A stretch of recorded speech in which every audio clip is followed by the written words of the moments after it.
My boss delivered the news with a flat tone. "Jake, after 17 years, we're terminating your role." He instructed me to clear my desk by the end of the day. I'm Jake Wilson, 54, and until that Monday morning, I was a Senior Systems Analyst at Meridian Technologies in Columbus, Ohio. For nearly 2 decades, I'd been the backbone of the IT department, navigating the company from the era of dial-up to cloud integration. 3 CEOs had passed through while I remained, mentoring every new employee, recovering lost data, and working late hours without seeking praise or advancement. When Daniel summoned me to his office with Vanessa from HR already present, I sensed the outcome before he spoke. The atmosphere had shifted weeks earlier. "I understand," I replied with a single nod and left the room silently. No outburst, no begging, just calm acceptance. Back at my desk, I noticed younger colleagues stealing glances before quickly averting their eyes to their monitors. Word spreads quickly. Most of them were programmers I'd trained. Talented but unaware of the intricate legacy systems or the custom code I'd crafted. None knew the admin credentials hidden deep within the architecture. I packed my belongings deliberately. A family photo, a mug my son made in high school, and a small cactus that had endured 17 years under office lights. Bethany from marketing approached, her expression tense with concern. "Jake, I just heard. This is absurd. You practically built this company." I shrugged. "Businesses pivot." "But with no warning, after all you've done," her voice rose, attracting attention. "It's okay," I said softly. It wasn't okay, but I wouldn't cause a scene. As I left, Daniel emerged from his office, observing my departure. No farewell, no gesture of acknowledgement, just a cold watch to ensure I was gone. What they overlooked was that I'd become indispensable, not because I was extraordinary, but because I was meticulous. I'd documented everything, established secure audit trails years ago at the legal team's request during a prior controversy. I kept backups. In my car, I paused, staring at the 12-story building where I'd spent most of my career. The badge I'd just turned in had been renewed 16 times. I started the engine and drove home. Wednesday would be interesting. I'd joined Meridian when it occupied just 2 floors in a business park. My daughter, Olivia, was in kindergarten then. Now she was completing grad school. As the company expanded, I grew with it, declining offers from rivals because loyalty mattered. My wife, Andrea, often teased that the servers were my second family. She wasn't entirely mistaken. I knew every system, every patch, every hidden fix for issues the executives didn't even realize existed. The infrastructure I'd built had weathered 3 mergers and countless fleeting corporate initiatives. Daniel became my supervisor 5 years ago. A young MBA who referred to us as IT assets rather than people. He was obsessed with streamlining, efficiency, and buzzwords like digital overhaul that often meant cutting corners. I tried explaining our system's complexity, the layers built over years of evolution. "We need to modernize," he'd say, dismissing me in meetings. 6 months ago, he hired a consultant, Jason Phillips, polished suit, confident handshake, Stanford credentials flaunted on LinkedIn. They'd whisper in meeting rooms, falling silent when I passed. 3 months ago, I noticed subtle changes to my administrative access. Nothing blatant, just minor tweaks. I could have objected, but instead observed, taking notes. "You seem off lately," Andrea remarked one evening on our porch. "Work okay?" I nodded, sipping my drink. "Just shifts, I've seen it before." But this felt different. I was excluded from discussions. Emails about system upgrades bypassed me. Junior staff took over my usual projects. Then I found a company-wide memo about an IT restructuring led by Jason Phillips. My role wasn't even listed. That same day, during a routine security check, one of the tasks no one else bothered with, I spotted odd activity in our financial software. Regular payments to an unfamiliar vendor, Apex Solutions Group, registered only a year ago to a mailbox address. The transactions started small but grew monthly. I said nothing, just logged it, saved the data, and kept watching. The unassuming guy in the corner sees everything when everyone assumes he sees nothing. The morning after my termination, I sat in my home office staring at my personal laptop. No alarm, no commute, just quiet and the weight of what had happened. Andrea brought me coffee, setting it down silently. After 19 years of marriage, she knew when to give me space. "I'm heading to the store," she said eventually. "Need anything?" I shook my head. Once she left, I unlocked my desk drawer and retrieved a flash drive, one of several I kept secure. Company policy forbade removing data, but years ago the legal team had approved off-site backups for audits. They'd forgotten about it. I plugged in the drive and reviewed the files. Internal emails, meeting notes I shouldn't have had, financial records beyond a typical employee's access. There it was, a detailed record of Apex Solutions Group payments, nearly $1.8 million over 18 months, approved by CFO Brian Wilcox. Digging deeper, I cross-referenced dates and amounts. The payments matched software license renewals, but the figures were inflated by 15% or 20%, subtle enough to avoid scrutiny but significant over time. Apex's business registration listed Thomas Wilcox as the owner. A quick search confirmed he was Brian's brother-in-law. They were funneling funds through fake markups on legitimate costs. I leaned back, feeling a cold focus replace any anger. For 17 years, I'd fixed issues, secured data, and kept things running. I was the dependable one who never rocked the boat, and they discarded me like obsolete equipment. My phone pinged with a text from Steven, a junior analyst I'd mentored. Sorry about yesterday. Total nonsense what they did. Phillips is already in your office. I set the phone down without replying. The pieces clicked. Daniel and Brian needed me gone before I uncovered their scheme. They thought the evidence would vanish with me, that I was just an outdated tech guy. I began drafting an email to the board, then paused. Too direct. Too easy to brush off as a disgruntled ex-employee's rant. I needed strategy, impact, something undeniable. I deleted the draft and planned my next move. Wednesday was board meeting day, with financials reviewed and bonuses approved. Perfect timing. I closed my laptop and looked out at the neighborhood where we'd raised our kids. For the first time since my firing, I smiled. Wednesday morning, I parked across from Meridian's headquarters, watching employees enter. My laptop on the passenger seat was logged into an old email account I'd created for security tests, internal-looking but untracked. At 9:15 a.m., I sent an email to Daniel, subject, "Financial concerns urgent." It outlined the Apex payments with enough detail to be credible but omitted the brother-in-law link. If Daniel was complicit, he'd panic. If not, he'd dig. Either way, I'd gain insight.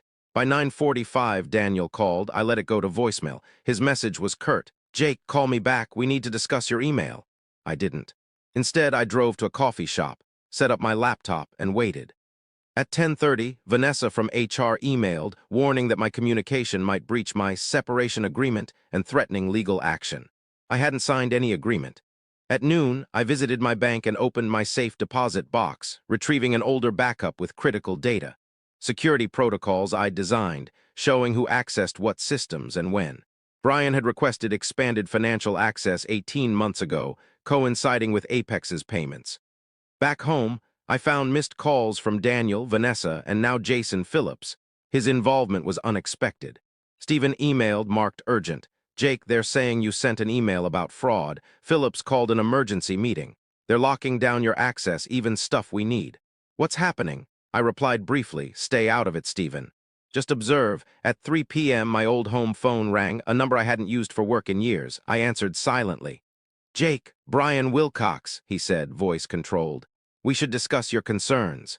"Likely a misunderstanding." "Is that what you call it?" I asked. "Look, transitions are tough. There are proper channels for financial questions." "Like the board," I cut in, silence. "The board doesn't need operational details. Meet me tomorrow, just us. We'll sort it out." "Sorry, I'm busy," I said, "but the board might care about Apex and your brother-in-law." His sharp breath confirmed my suspicions. "You're making a mistake," he said. "We can offer generous severance, references, whatever you need." "Goodbye, Brian," I said, hanging up. 10 minutes later, Vanessa emailed, offering double the severance with a confidentiality clause. They thought I was bluffing for a payout. They'd soon learn otherwise. Thursday morning, I confirmed the bigger picture. Apex wasn't Brian's first scheme. 3 years ago, consulting fees to Lakeside Business Solutions showed a similar pattern, overpriced invoices for minimal services. Lakeside was registered to Patricia Wilcox, Brian's wife, with no real business presence. Email archives revealed Daniel's complicity, securing budget increases for his department while others faced cuts. He'd been hired after the prior director questioned IT spending. Jason Phillips, too, was involved, hired through irregular channels to remove me, the one who might notice. The scheme was clever, legitimate vendors with inflated costs splitting the excess. Over 3 years, they'd siphoned $4.3 million. I compiled a report. Spreadsheets of payment patterns, registrations linking to Brian's family, emails proving Daniel's knowledge. Then I contacted Robert Chen, a semi-retired board member I'd worked with years ago. "Jake Wilson," he said, answering. "Heard you left Meridian." "Not by choice," I replied. "Robert, I need 15 minutes." It's critical silence. This is why Brian and Daniel seemed rattled at the board meeting. "Probably," I said. "Where can we meet?" An hour later at a park, I handed Robert an envelope with a summary and flash drive. "That's everything, dates, amounts, connections. I don't want my job back or money. I want the right people informed." "Why me?" he asked. "You read audits, you asked questions." He nodded. "Emergency finance meeting tomorrow. Perfect timing. If this holds up, heads will roll." "I'm counting on it," I said. That afternoon, Andrea texted. "Jason Phillips came by, said it's urgent. I told him you were out. They were desperate. Good." That night, using overlooked credentials. Sloppy work, Jason. I accessed the email server and scheduled a message to all board members for 8 a.m. Friday, with the full report attached. Before approving Q2 bonuses, read this. Friday morning, I sat on my porch with coffee, watching the neighborhood stir. At 8 a.m., my email hit the board. By 8:17, my phone rang with unknown numbers, likely board assistants. I ignored them. At 9 a.m., the finance meeting began, with Robert presenting my evidence. At 9:32, Stephen texted, "Police here. Wilcox and Daniel in conference rooms. Phillips looks ill. What did you do?" I didn't reply. At 10 a.m., General Counsel Patricia Graves called. "Mr. Wilson, we need you in person to discuss your information," she said. "Phone's fine," I replied. "Everything's in the report. Copies are secure.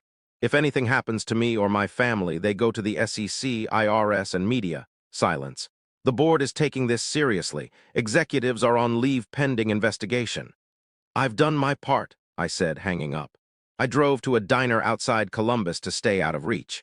By noon, local business news reported Meridian executives under scrutiny for financial misconduct.